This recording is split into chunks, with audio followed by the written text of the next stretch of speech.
ഒരിടത്ത് ധനികനും സമർത്ഥനുമായ ഒരു വ്യാപാരി ഉണ്ടായിരുന്നു. സൂര്യകാന്തൻ എന്നായിരുന്നു അദ്ദേഹത്തിൻ്റെ പേര്. അദ്ദേഹത്തിനാകെ ഒരു മകനേ ഉണ്ടായിരുന്നുള്ളൂ. ഭാര്യയാണെങ്കിൽ വളരെ മുമ്പ് തന്നെ മരണപ്പെട്ടിരുന്നു. അദ്ദേഹത്തിൻ്റെ മകനായ ചന്ദ്രകാന്തൻ പിതാവിനെ ബഹുമാനിക്കുന്ന വളരെ സൽസ്വഭാവിയായ ഒരു ചെറുപ്പക്കാരനായിരുന്നു. എന്നാൽ എന്തെങ്കിലും കാര്യങ്ങൾ ശരിയായ വിധത്തിൽ ചെയ്യാനുള്ള കാര്യപ്രാപ്തി അയാൾക്ക് ഉണ്ടായിരുന്നില്ല. അതുകൊണ്ട് സൂര്യകാന്തന് വളരെയേറെ ദുഃഖമുണ്ടായിരുന്നു. തൻ്റെ കാലശേഷം മകൻ്റെ കഴിവുകേട് കൊണ്ട് താൻ ഉണ്ടാക്കിയതെല്ലാം മകൻ നഷ്ടപ്പെടുത്തുമോ? അവൻ കഷ്ടപ്പെടേണ്ടി വരുമോ? ഇതൊക്കെയായിരുന്നു ആ അച്ഛൻ്റെ പേടി. ഒരു ദിവസം സൂര്യകാന്തൻ മകനെ അടുത്തേക്ക് വിളിച്ച് ഇങ്ങനെ പറഞ്ഞു: മോനെ, അച്ഛനിപ്പോൾ വയസ്സായി. ഏത് സമയവും എനിക്ക് മരണം സംഭവിക്കാം. അങ്ങനെ സംഭവിക്കുകയാണെങ്കിൽ ഞാൻ നിനക്കിപ്പോൾ തരാൻ പോകുന്ന 3 ഉപദേശങ്ങൾ നീ ഒരല്പം പോലും തെറ്റിക്കാതെ പാലിക്കണം. മകൻ തലയാട്ടിക്കൊണ്ട് ഇങ്ങനെ പറഞ്ഞു: എന്താണ് അങ്ങയ്ക്ക് പറയാനുള്ളത്? അങ്ങയുടെ ഉപദേശങ്ങൾ എന്തുതന്നെ ആയാലും അവ ഒട്ടും തെറ്റാതെ കൃത്യമായി പാലിക്കുമെന്ന് ഞാൻ അങ്ങയ്ക്ക് വാക്ക് തരുന്നു. ചന്ദ്രകാന്തൻ പറഞ്ഞു: എൻ്റെ മരണശേഷം നമ്മുടെ കച്ചവടം നീ ഏറ്റെടുക്കുമല്ലോ. ഓരോ ദിവസവും കടയിലേക്ക് പോകുമ്പോഴും തിരികെ വീട്ടിലേക്ക് വരുമ്പോഴും നീ ഒട്ടും സൂര്യപ്രകാശമേൽക്കാതെ നോക്കണം. സൂര്യകാന്തൻ തൻ്റെ ആദ്യത്തെ ഉപദേശം കൊടുത്തു. ശരി പിതാവേ, ചന്ദ്രകാന്തൻ പറഞ്ഞു. അടുത്തതായി നീ എല്ലാ ദിവസവും അരിഭക്ഷണം മാത്രമേ കഴിക്കാവൂ, സൂര്യകാന്തൻ പറഞ്ഞു. മകൻ അനുസരണയോടുകൂടി കേട്ടുകൊണ്ടിരുന്നു. അവസാനമായി ഒരു കാര്യം കൂടിയുണ്ട്. നീ ഓരോ ആഴ്ചയും ഒരു പുതിയ വധുവിനെ വിവാഹം കഴിക്കണം. സൂര്യകാന്തൻ തൻ്റെ അവസാനത്തെ ഉപദേശവും നൽകി. ചന്ദ്രകാന്തൻ എല്ലാം അതുപോലെ ചെയ്യാം എന്ന് വാക്കുകൊടുത്തു. എന്നാലും അയാൾക്ക് പിതാവ് പറഞ്ഞ ഉപദേശങ്ങൾ അത്ര ഗുണകരമായിട്ടൊന്നും തോന്നിയില്ല. ഇത് ചെയ്യുന്നത് കൊണ്ട് എന്തു ഗുണമാണ് എനിക്കുണ്ടാവുക? അയാൾ ചോദിച്ചു. അത് നിനക്ക് വഴിയേ മനസ്സിലാകും, അച്ഛൻ പറഞ്ഞു. കുറച്ചു കാലങ്ങൾക്ക് ശേഷം സൂര്യകാന്തൻ മരിച്ചു. എല്ലാ മരണാനന്തര കർമ്മങ്ങൾക്കും ശേഷം ചന്ദ്രകാന്തൻ പിതാവിൻ്റെ കച്ചവടം ഏറ്റെടുത്തു. ചന്ദ്രകാന്തൻ ആദ്യം തന്നെ ചെയ്തത് വീട്ടിൽ നിന്നും കച്ചവട സ്ഥലം വരെ ഒരു പന്തലിടുകയായിരുന്നു. ഈ വിഡ്ഢിത്തം കണ്ട് ആളുകൾ മൂക്കത്ത് വിരൽ വെച്ചു. പലരും അയാളെ ഇങ്ങനെ വെറുതെ പണം കളയരുതെന്ന് ഉപദേശിച്ചു. പക്ഷേ അച്ഛൻ്റെ ഉപദേശപ്രകാരം വെയിൽ കൊള്ളാതെ കടയിലേക്കും തിരിച്ച് വീട്ടിലേക്കും വരാൻ ഇതല്ലാതെ വേറെ വഴിയൊന്നും കണ്ടില്ല. അയാൾ മറ്റുള്ളവരുടെ കളിയാക്കൽ കണ്ടില്ലെന്ന് നടിച്ചു. അച്ഛൻ്റെ ഉപദേശം ശിരസാ വഹിച്ചുകൊണ്ട് ചന്ദ്രകാന്തൻ തൻ്റെ ഭക്ഷണം അരിഭക്ഷണം മാത്രമാക്കി മാറ്റി. എന്നാൽ പിതാവിൻ്റെ 3ാമത്തെ ഉപദേശം നടപ്പാക്കാൻ ചന്ദ്രകാന്തന് ബുദ്ധിമുട്ടായി. ഏത് പെൺകുട്ടിയാണ് കേവലം ഒരാഴ്ചത്തേക്ക് മാത്രം ഭാര്യയാവാൻ തയ്യാറാവുക? ഓരോ ആഴ്ചയും പുതിയ വധുവിനെ വേണമെന്നല്ലേ അച്ഛൻ്റെ ഉപദേശം? ചന്ദ്രകാന്തൻ്റെ ആവശ്യം നാട്ടിൽ പാട്ടായി. ആളുകൾ അയാൾക്ക് ഭ്രാന്താണെന്നുറപ്പിച്ചു. അതിനിടയിൽ കടയിലേക്ക് പന്തലിടാനും മറ്റുമായി കുറേ പണം അയാൾക്ക് ചെലവായിരുന്നു. മാത്രമല്ല, വളരെ വൈകി കട തുറക്കുകയും നേരത്തെ അടയ്ക്കുകയും ചെയ്തതുകൊണ്ട് കച്ചവടം കുറഞ്ഞു വരികയും ചെയ്തു. അതിനിടയിലാണ് അടുത്ത ഗ്രാമത്തിലെ ബുദ്ധിമതിയായ രത്നവല്ലി എന്ന യുവതി ചന്ദ്രകാന്തൻ്റെ വിചിത്രമായ ആവശ്യം അറിഞ്ഞത്. രത്നവല്ലി തൻ്റെ അച്ഛനോട് വിവാഹത്തിന് തനിക്ക് സമ്മതമാണ് എന്ന് ചന്ദ്രകാന്തനെ അറിയിക്കാൻ ആവശ്യപ്പെട്ടു. നീ എന്ത് ഭ്രാന്താണ് ഈ പറയുന്നത്? ഒരാഴ്ചത്തേക്ക് ആ ഭ്രാന്തൻ്റെ ഭാര്യയാകാനാണോ നിന്റെ തീരുമാനം? ഞങ്ങൾ ഇതിന് ഒരു കാരണവശാലും സമ്മതിക്കില്ല. മകളെ ഇത്തരം ഒരു വ്യക്തിക്ക് വിവാഹം ചെയ്തു കൊടുക്കാൻ അവളുടെ മാതാപിതാക്കൾ ഒരുക്കമായിരുന്നില്ല. പക്ഷേ ചന്ദ്രകാന്തൻ ഒരു ദുശീലവുമില്ലാത്ത ഒരു നല്ല ചെറുപ്പക്കാരനല്ലേ? രത്നവല്ലി ചോദിച്ചു. ആയിരിക്കാം, പക്ഷേ അയാൾ ചെയ്തു കൂട്ടുന്ന കാര്യങ്ങൾ നീ അറിഞ്ഞതല്ലേ? പിതാവ് ചോദിച്ചു. അതൊന്നും സാരമാക്കേണ്ടതില്ല. എനിക്ക് ഈ വിവാഹം കൊണ്ട് ഒരു കുഴപ്പവും സംഭവിക്കില്ല, രത്നവല്ലി ഉറപ്പിച്ചു തന്നെ പറഞ്ഞു. തന്നെ മകളുടെ ബുദ്ധിശക്തിയിലും സാമർഥ്യത്തിലും വിശ്വാസമുണ്ടായിരുന്ന ആ അച്ഛൻ ഒടുക്കം ആ വിവാഹത്തിന് തന്നെ സമ്മതിച്ചു. വളരെ ആഘോഷമായി വിവാഹം നടന്നു. നാട്ടുകാരെല്ലാം ആ യുവതിയുടെ വിധിയോർത്ത് സഹതപിച്ചു. വിവാഹം കഴിഞ്ഞ് ഒരാഴ്ച പെട്ടെന്ന് കടന്നുപോയി. ചന്ദ്രകാന്തൻ അതിനിടയിൽ രത്നവല്ലിയെ വല്ലാതെ സ്നേഹിച്ചു തുടങ്ങി.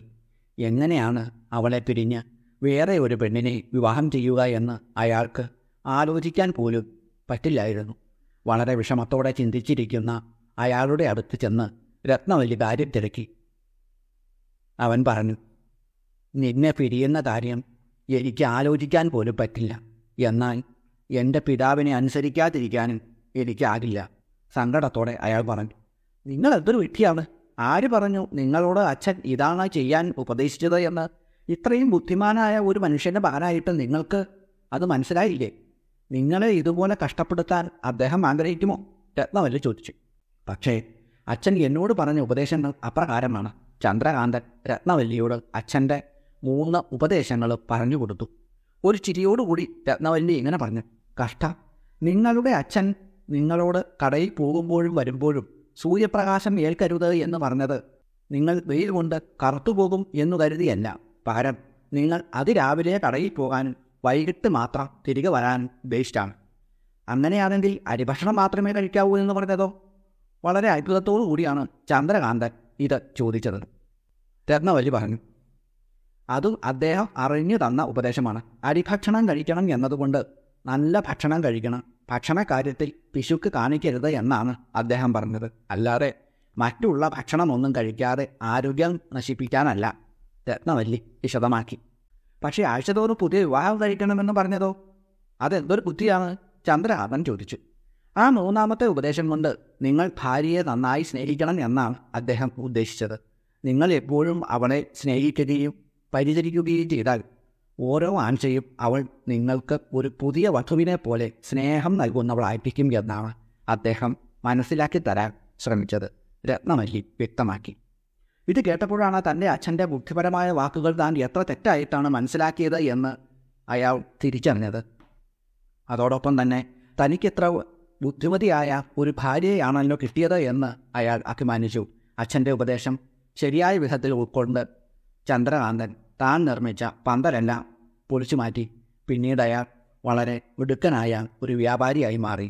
സൂര്യകാന്തനേക്കാൾ പേരുകേട്ട ഒരു വ്യാപാരി. പ്രണവപ്രകാശത്തിൻ്റെ പുതിയ ഒരു അധ്യായത്തിലേക്ക് എല്ലാവർക്കും സ്വാഗതം.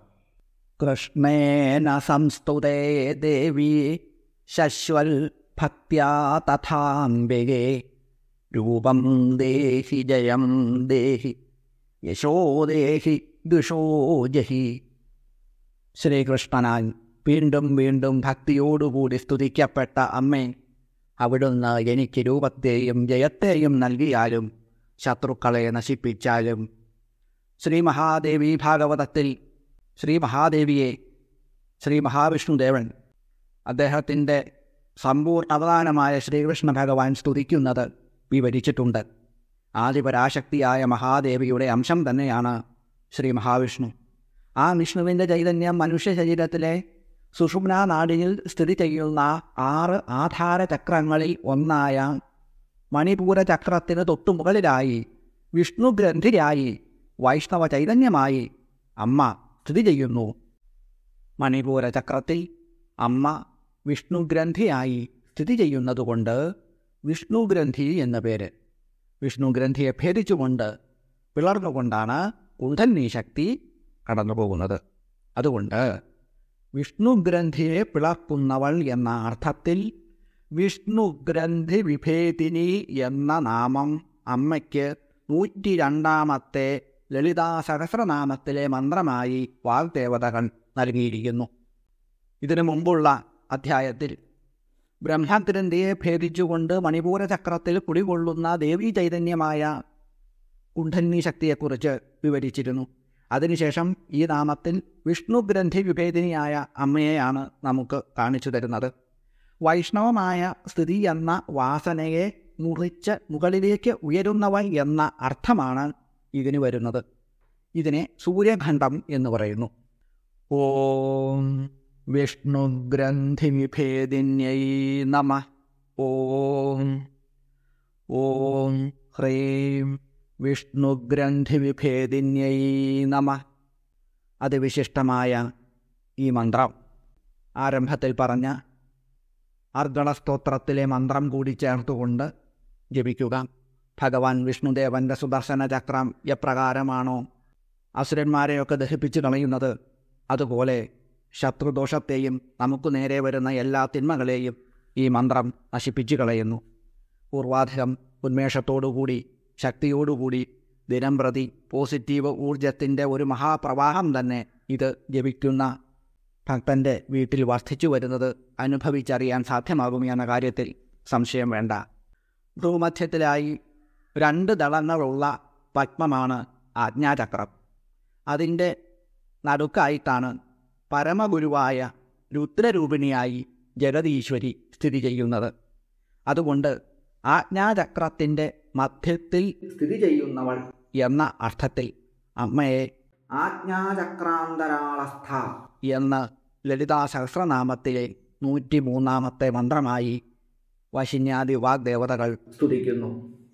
തവാജ്ഞാചക്രസ്ഥം തപനശശികോടിദ്യുതിധരം പരം ശംഭും വന്ദേ പരിമിളിതപാർശ്വം പരചിത യആരാധ്യൻ ഭക്ത്യാരവിശശിശുചീനാം അവിഷയേ നിരാലോകേ അലോകേ നിവസതി ഭാലോകഭുവനേ.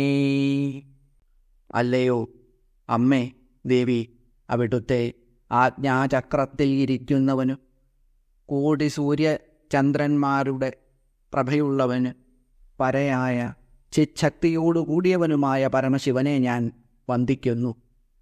ആ പരമശിവനെ ഭക്തിയോടുകൂടി ആരാധിക്കുന്നവൻ സൂര്യൻ, ചന്ദ്രൻ, അഗ്നി എന്നിവർക്ക് വിഷയമല്ലാത്തതും മറ്റൊന്നുകൊണ്ടും പ്രകാശിക്കപ്പെടാത്തതും, അതായത് സ്വയം പ്രകാശിക്കുന്നതും എന്നർത്ഥം, ചന്ദ്രികാമയവുമായ ലോകത്തിൽ സഹസ്രാരപത്മത്തിൽ നിവസിക്കുന്നു. ഓം ആജ്ഞാചക്രാന്തരാളസ്ഥായൈ നമഃ.